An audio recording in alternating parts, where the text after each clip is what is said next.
இது இருளல்ல அது ஒளியல்ல இது ரெண்டோடும் சேராத பொன்னேரம் தலை சாயாதே விழி மூடாதே சில மொட்டுக்கள் சட்டென்று பூவாகும் பெண்ணே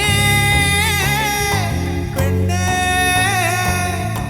பூலோகம் எல்லாமே தூங்கி போன பின்னே